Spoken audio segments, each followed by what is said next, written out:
వివేక హత్య కేసులో CBI court సంచలన తీర్పు వెలువరించింది. వివేక హత్య కేసులో లోతైన దర్యాప్తు పిటిషన్పై తీర్పు ఇచ్చింది సిబిఐ కోర్టు. సునీత పిటిషన్ను షరతులతో అనుమతించింది సిబిఐ కోర్టు. అయితే సునీత వాదనలతో సిబిఐ కోర్టు ఏకీభవించింది. కేసులో తదుపరి దర్యాప్తు చేయాలని సిబిఐకి కోర్టు ఆదేశాలు జారీ చేయడం జరిగింది. అయితే లోతైన దర్యాప్తుకు కోర్టు ఆదేశిస్తే విచారణకు సిద్ధంగా ఉన్నామని గతంలో కోర్టుకు తెలిపింది సిబిఐ. అయితే ఈ కేసులో కాల్ రికార్డుల ఆధారంగా దర్యాప్తు చేయాలని కూడా ఆదేశాలు జారీ చేసింది. సో ఈ అంశానికి సంబంధించి పూర్తి వివరాలు అందించడానికి మా ప్రతినిధి కిరణ్ లైన్లో ఉన్నారు. ఎస్ కిరణ్, ఇప్పుడు వివేక హత్య కేసులో ఈ కేసులో కాల్ రికార్డింగ్ల ఆధారంగా దర్యాప్తు చేయాలని ఆదేశాలు జారీ అయ్యాయి. సో లోతైన దర్యాప్తుకైతే ఆదేశాలు జారీ చేసినట్టుగా తెలుస్తుంది. సో ఈ ప్రభావం ఎవరి మీద ఎక్కువ కనిపించే అవకాశం ఉంది? ఎవరి కాల్ రికార్డింగ్స్ అంటే ఏ వ్యక్తుల మీద ఎక్కువ ప్రభావం చూపిస్తుంది? కౌశల్య, తెలుగు రాష్ట్రాల్లోనే కాకుండా దేశవ్యాప్తంగా సంచలనంగా మారిన ఘటనలో మాజీ మంత్రి వైఎస్ వివేకానంద రెడ్డి హత్య కేసు ఒకటి. ఈ కేసులో లేటెస్ట్ గా కీలక పరిణామం చోటు చేసుకుంది. వివేక హత్య కేసును మళ్లీ పూర్తిగా దర్యాప్తు చేయాలని కోరుతూ ఆమెకు వివేకానంద రెడ్డి కుమార్తె సునీత నాంపల్లి సిబిఐ కోర్టును ఆశ్రయించారు. అయితే తాజా ఈ పిటిషన్ పై కోర్టు వాదోపవాదనలు విన్నది. వాదోపవాదన తర్వాత నిన్న ఏదైతే ఒక కీలక ఆదేశాలు జారీ చేసింది. ఈ ఆదేశాలను చూసినప్పుడు గతంలో కేసుకు సంబంధించి పూర్తి ఇన్వెస్టిగేషన్ పూర్తయింది, అవసరమైతే మేము మళ్ళీ దర్యాప్తు చేస్తామంటూ సిబిఐ కోర్టుకు నాంపల్లి సిబిఐ కోర్టుకు చెప్పిన సంగతి విదితమే. అయితే ఈ కేసులో ప్రధానంగా ఏదైతే సునీత ఆరోపించిన కొంతమంది పైన ఏదైతే ఫోన్ సంబంధించిన ఫోన్ కాల్స్ డేటాను తీసుకోవాలంటూ ఆమె గతంలో పిటిషన్ దాఖలు చేసింది. అందులో భాగంగా ఏదైతే గతంలో జరిగిన దర్యాప్తు పూర్తిగా కాకుండా ఏదైతే పాక్షికంగా దర్యాప్తు చేయాలని కోర్టు ఆదేశించడం కూడా జరిగింది. ఏదైతే ఇందులో సమగ్రంగా దర్యాప్తు జరగకపోతే అసలు నిందితులు తప్పించుకునే ప్రమాదం ఉందని సునీత తరపు న్యాయవాదులు కోర్టుకు వెల్లడించడం జరిగింది. అయితే ఏదైతే ఇప్పుడు ఏదైతే కొంతమంది తప్పించుకునే అవకాశం ఉందన్న నిందితుల కాల్ డేటాను తీసుకోవాలని అందుకు సంబంధించిన అదనపు ఛార్జ్ షీట్ ను కోర్టులో దాఖలు చేయాలంటూ సిబిఐకి ఆదేశాలు జారీ చేయడం జరిగింది. వివేక హత్య కేసులో ఏటుగా ఉన్న సునీల్ యాదవ్ సోదరుడు కిరణ్ వైఎస్ భాస్కర్ రెడ్డి సోదరుడు కుమారుడైన అర్జున్ రెడ్డి మధ్య కీలక సంభాషణ జరిగిందని సునీత లాయర్లు కోర్టుకు తెలపడం జరిగింది. అయితే ఈ ఫోన్ సంభాషణల పైన పూర్తి స్థాయిలో సిబిఐ దర్యాప్తు చేయాలని సిబిఐ పాక్షికంగా దర్యాప్తు చేయాలని కోర్టు ఆదేశాలు జారీ చేయడం జరిగింది. అయితే కీలక నిందితుల నుంచి ఫోన్ కాల్ డేటాను తీసుకుంటే అసలు నిందితులు ఎవరు తప్పించుకోవడానికి అవకాశం లేకుండా ఉంటుందంటే ఏదైతే సునీత తరఫున సిద్ధార్థ లుద్ర వాదనలు వినిపించడం జరిగింది. అయితే ఈ నిందితుల తరఫున ఉన్న న్యాయవాదులు మాట్లాడుతూ ఇప్పటికే ఈ కేసు విస్తృతమైన దర్యాప్తు జరిగిందని, కొత్తగా విచారణ ప్రారంభించడం అవసరం లేదని కూడా వాదించారు.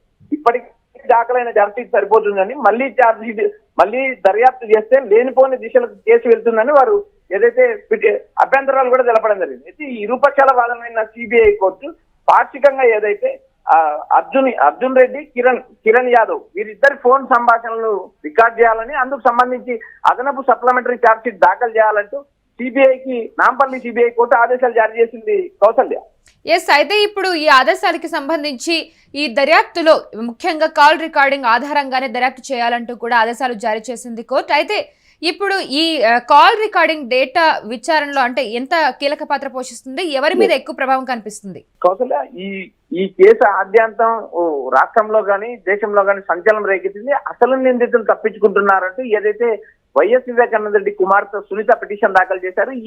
ఈ పిటిషన్ ఏదైతే సుప్రీంకోర్టులో దాఖలు చేయడం, సుప్రీంకోర్టు ఇచ్చిన డైరెక్షన్ ప్రకారం నాంపల్లి సిబిఐ కోర్టులో ఈ కేసుకు సంబంధించి వాదనలు జరిగాయి. అయితే నాంపల్లి సిబిఐ కోర్టు అవసరమైతే దర్యాప్తు చేస్తామని గతంలో ప్రకటించడం జరిగింది. అయితే ఇక్కడ ఏదైతే కేసు మూలాలకు వెళ్లడం లేదు, అసలు నిందితులు తప్పించుకుంటున్నారంటూ సునీత పదే కోర్టు తలుపు తట్టడంతో సిబిఐ కౌంటర్ దాఖలు చేయమని కోర్టు ఆదేశాలు.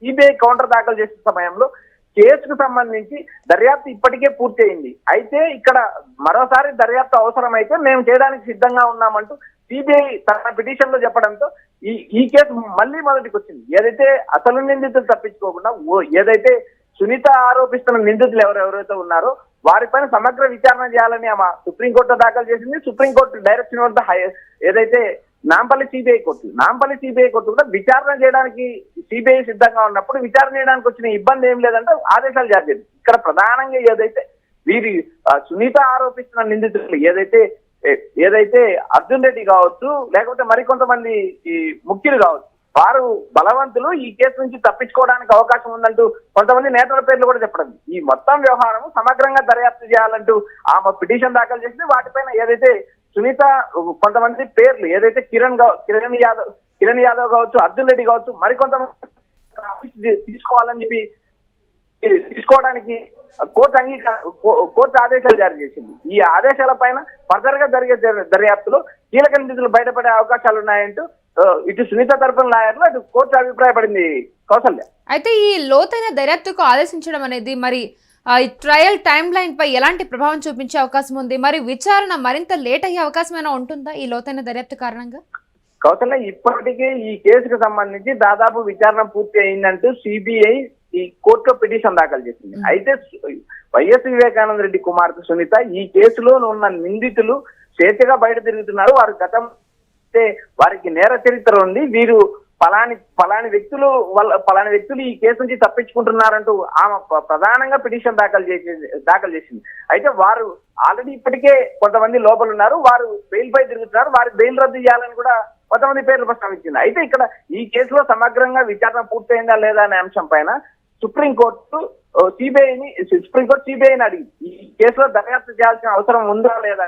ఒకవేళ ఏదైతే బాధితుల తరపున పిటిషన్ ఏదైతే విచారణ మరి లోతైన విచారణ కావాలని కోరితే దర్యాప్తు చేస్తామని సుప్రీంకోర్టు సిబిఐ తెలిపింది. ఈ నేపథ్యంలో ఇది తిరిగి నాంపల్లి కోర్టుకు రావడం, నాంపల్లి కోర్టు ఏదైతే ట్రయల్ కు వచ్చిన కేసును ఏదైతే విచారణ జరుగుతున్న ఈ కేసులో మళ్ళీ ఏదైతే కొంతమంది అనుమానితుల పైన వారు కాల్ రికార్డ్ చేయమని సిబిఐ ఆదేశించడంతో ఈ కేసు మళ్ళీ మొదటికి వచ్చింది. ఈ వ్యవహారం మొత్తం మరికొంత సమయం పట్టే అవకాశం ఉంది. అయితే కీలక నిందితులు తప్పించుకోకుండా ఉండే ప్రయత్నాలకు సునీత అడ్డుకట్ట వేసింది. ప్రస్తుతానికైతే ఈ కేసులకు సంబంధించిన ఎక్కడెక్కడైతే అనుమానితులు ఉన్నారో వారిని మళ్ళీ విచారించే అవకాశం ఉంది. పాక్షికంగా ఏదైతే దర్యాప్తు జరుగుతుందో ఆ దర్యాప్తులో మరి కొత్తగా పేర్లు ఆడవుతారో లేదా ఉన్న వారిని ఎంక్వైరీ చేస్తారనేది గమనించినప్పుడు ఏదైతే అర్జున్ రెడ్డి కావచ్చు లేదా సునీల్ యాదవ్ వీరి ఇరువురు కాల్ రికార్డు తీసుకుంటారు. ఈ రికార్డ్ డేటాను ఏదైతే అదనపు ఛార్జ్ షీట్ దాఖలు చేశారు. అక్కడ ఛార్జ్ షీట్ దాఖలు చేసిన తర్వాత ఈ కేసు ఫర్దర్ గా ముందుకెళ్తుందా లేదా తర్వాత విచారణ భాగంలో తెలుస్తుంది. Kausalya. Right Kiran, thank you so much for the information. Yes, మాజీ మంత్రి వైఎస్ వివేకానంద రెడ్డి హత్య కేసులో మరింత లోతైన దర్యాప్తు అవసరమని సిబిఐ కోర్టు గురువారం కీలక నిర్ణయం తీసుకుంది. ఈ కేసులో తదుపరి దర్యాప్తు చేపట్టాలని సిబిఐకి కోర్టు స్పష్టమైన ఆదేశాలు జారీ చేసింది. వివేకా కుమార్తె వైఎస్ సునీత దాఖలు చేసిన పిటిషన్లో చేసిన వాదనలతో కోర్టు ఏకీభవిస్తూ కొన్ని షరతులతో ఆమె అభ్యర్థనకు అనుమతి తెలిపింది. వివేక హత్య కేసులో కోర్టు ఆదేశిస్తే అదనపు దర్యాప్తుకు సిద్ధంగా ఉన్నామని సిబిఐ గతంలోనే స్పష్టం చేసిన విషయం తెలిసిందే. అయితే ఈ నేపథ్యంలో సునీత అభ్యర్థనకు మద్దతుగా ఈ కేసులో ఏటూ నిందితుడిగా ఉన్న సునీల్ యాదవ్ కూడా సిబిఐ కోర్టులో పిటిషన్ దాఖలు చేసిన సంగతి కూడా తెలిసిందే. అయితే ఈ హత్య కేసులో సమగ్ర దర్యాప్తు జరగలేదని, అనేక అంశాల్లో దర్యాప్తు అసంపూర్ణంగా ఉందని, నిందితులు చెబుతున్న అంశాలను కూడా పరిగణలోకి తీసుకోవాలని సునీత కోర్టుకు విన్నవించారు. అయితే వివేక హత్యపై పూర్తి నిజాలు వెలుగులోకి రావాలంటే మరోసారి లోతుగా దర్యాప్తు చేయాల్సిన అవసరం ఉందని ఆమె తన పిటిషన్లో పేర్కొన్నారు. అయితే ఈ పిటిషన్పై డిసెంబర్ 6వ తేదీన వాదనలు పూర్తయ్యాయి. అనంతరం తీర్పును ఈ నెల 10వ తేదీకి కోర్టు వాయిదా వేసింది. ఈ సందర్భంగా సునీత తరపున సీనియర్ న్యాయవాది సిద్ధార్థ్ లూత్రా, అలాగే న్యాయవాది ఎస్ గౌతమ్ కోర్టులో తమ వాదనలు వినిపించారు. అన్ని వాదనలు పరిశీలించిన అనంతరం సునీత పిటిషన్ను సమర్థించిన కోర్టు వైఎస్ వివేకానంద రెడ్డి హత్య కేసులో లోతైన దర్యాప్తు కొనసాగించాలని సిబిఐకి స్పష్టమైన ఆదేశాలు జారీ చేసింది.